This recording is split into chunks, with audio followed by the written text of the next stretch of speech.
On tonight's Wildcast, we bring you information on new security cameras located around campus. And later we will dive into how a local market is building community. Wildcast starts now.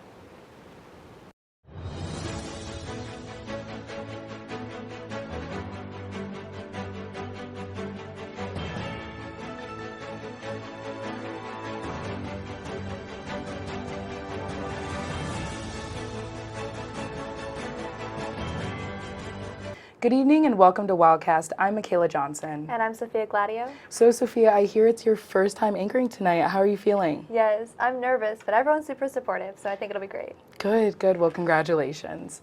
And with that, let's jump straight into the show. Tonight's top stories all take place on campus where they directly affect students. First, let's look in the Bear Down Gym.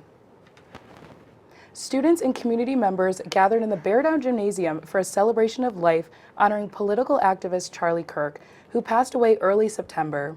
The event was organized by the campus chapter of Turning Point USA.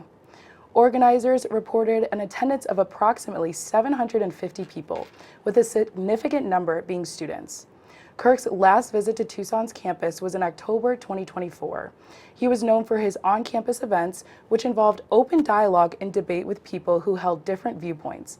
Students expressed a belief that important conversations should continue on college campuses. The next story moves west on campus to the First United Methodist Church, currently being used as a voting center. Congressional District 7 is having a special election tomorrow, Tuesday, September 23rd. This district includes most of southern Arizona and follows the vacancy left by Congressman Reuel Grijalva. Early voting opened last Friday and closed today at 5 p.m. General voting occurs tomorrow at 59 voting centers across Pima County. These can be found on Pima County's website. Broadening its scopes, this story widens to affect all of campus with the placement of new devices on school streets. The installation of automated license plate reading cameras around the U of A leaves many with privacy concerns. UAPD installed 50 of these cameras in the hopes of preventing crime. Rather than feeling safe, many community members and U of A personnel express concerns on where the information goes, especially in regards if border enforcement agencies can access it. UAPD and the manufacturing company reassure that the data is inaccessible to third parties and deletes after 30 days. Well, having discussed what affects students on campus, our next stories will dive into what currently occurs in Greater Tucson. When we come back, changes to Film Fest Tucson will be explained, and one of UATV3's reporters will provide a glimpse into a local vintage market. Stay with us.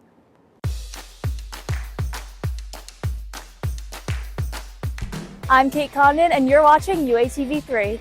This is Madeline Heinrich, and you're watching UATV3.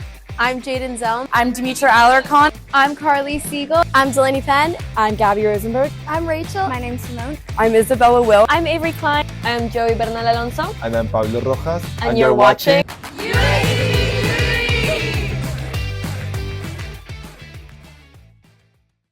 From a grocery store's chain's donation to a local vintage market and changes to the Tucson's film scene, these next stories explore what currently affects the community of Tucson.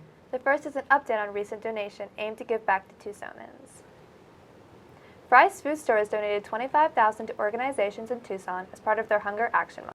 Part of Kroger's Zero Hunger, Zero Waste initiative, the donation is aimed at reducing food insecurity, and it will go towards supporting community gardens of Tucson and Native Seeds, two organizations that promote gardening programs and indigenous farming practices by increasing access to fresh produce and nutritious foods. Fry's hopes to cultivate a healthy community within Tucson. Contributing to the community of Tucson through clothes rather than food is the Desert Haze Vintage Market. UATV3 reporter Eve Shaver visited the market and gives insight into the local hub where artists, vendors, and community come together. Hi, I'm Eve Shaver, and I'm here at the local Desert Haze Market in Tucson. Let's see what they have. Tucked in the heart of Tucson, the Desert Haze Market is more than just shopping. It's an experience, from handmade jewelry and vintage clothing to locally sourced food and art. The event highlights creativity while boosting small business owners. Dozens of vendors set up shop here, each with their own story. For many, it's not just about sales, it's about community. What's your favorite part about being a vendor at a vintage market? My favorite part is being able to see all the cool style and everyone's amazing other outfits. Just really fun to be able to go out with my friends and be able to get some new cute clothes. Whether you're looking for handmade art, unique fashion, or just a fun afternoon in Tucson, the Desert Haze Market brings the community together in a colorful way. Reporting for UATV3, Eve Shaver. Another event located downtown that draws in locals is Film Fest Tucson, and it currently faces many changes. The Film Fest occurs every fall for one weekend where attendees can see new films, enjoy food, and stay educated. This year's Film Fest schedule has yet to be released, but is going to last longer than the previous one-week program. It'll span over several months, and the films will be screened on campus. The first 5 screenings are available on the Film Fest website for those interested. You know, Sophia, I'm starting to think Tucson might be the perfect place to clear out my closet. Yeah, I agree. And seeing a film festival, I'll have to see what they're screening. Absolutely. Well, that wraps up this portion of the show, which has explored the current news of Tucson and campus. When we come back, UATV3 reporter Elias Bonilla will break into recent Arizona sports, all after the break.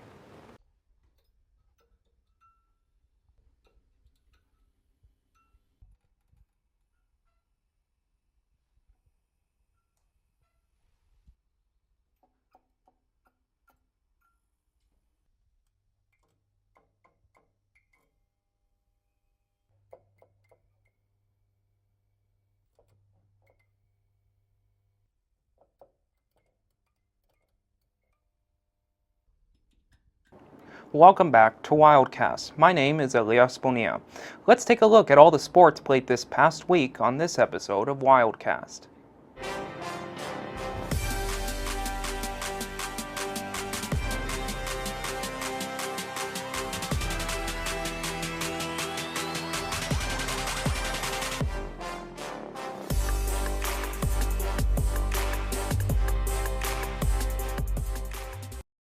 Arizona men's golf has had a great start to their season as they placed third in the Jackson T. Stevens Cup last week. It didn't come easy though, as they beat Northwestern in a close matchup, winning 3-2 in match play. Arizona golfers Philip Yakubchik, Zach Polo, and Dylan Dean would win their respective match play events for the Wildcats. Their next event though is a whole month from now, October 19th through the 21st at the Williams Cup. It's been a bit of a slow start for the women's volleyball team, though that's not to say the effort hasn't been amazing. UATV3 reporter Gabby Alvarado has more on their matchup last week against UTEP. After a tough weekend tournament in Seattle where Arizona women's volleyball lost both of their games, they were finally able to come back home to McHale and play against the University of Texas El Paso. The UTEP Miners came to Tucson with an 8-1 record and quickly dominated the first match, easily gaining a 7-point lead. Arizona was able to show off their offensive skills, finishing off the set with 15 kills, but it wasn't enough to come back from their deficit, which led them to lose the first match 19-25. From the start of the second set, you could see a shift in Arizona's toughness. Thanks to team leaders Carly Cisneros and Anna Heath each having 4 kills, Arizona was able to come out on top of their second set, barely winning 25-21. The crowd in McHale stayed energetic going into a now even match, anticipating a big breakthrough from Arizona that unfortunately never came. Small mistakes led to Arizona giving away easy points to UTEP, allowing them to maintain a lead for a 17-25 win. By the time it came to the fourth set, Arizona was struggling against UTEP's .392 hitting percentage. Thankfully, senior Jordan Wilson was able to add 4 kills to the team stats, but it wasn't enough to help them beat the Miners, and UTEP won the game overall 3-1. Here's what head coach Charita Stubbs had to say about the difference in the team from the beginning to the end of the game. Our confidence. I mean, you could literally feel it, you could see it, you could smell it. Several players were lacking confidence at the wrong time. But on a more positive note, Arizona players are enthusiastic and confident about going away for their next game against #1 ranked Nebraska. Anything about our pregame routine, everything kind of stays the same. I think we get excited to play any of the teams and when we face, but Nebraska is going to be one that's going to be fun, so it's exciting. Arizona will be back at home to face off against Utah on October 2nd. This has been Gabby Alvarado reporting for UATV3.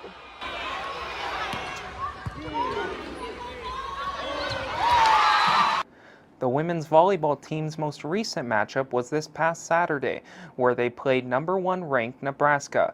However, the Wildcats couldn't find much success, losing 0-3. Despite the struggles in the first and third sets, however, Wildcat player Jordan Wilson led all attackers in the game with 17 kills, a positive in the loss.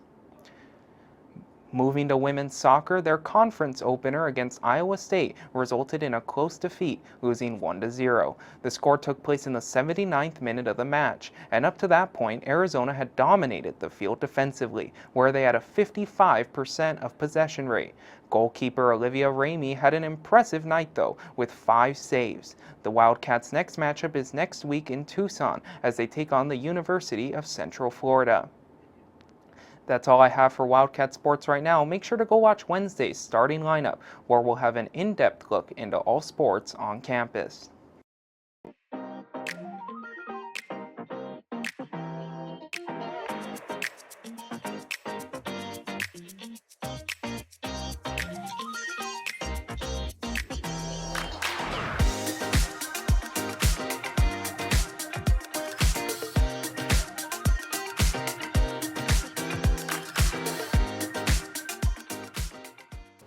And with that, we wrap up tonight's Wildcast. Thank you so much for joining us.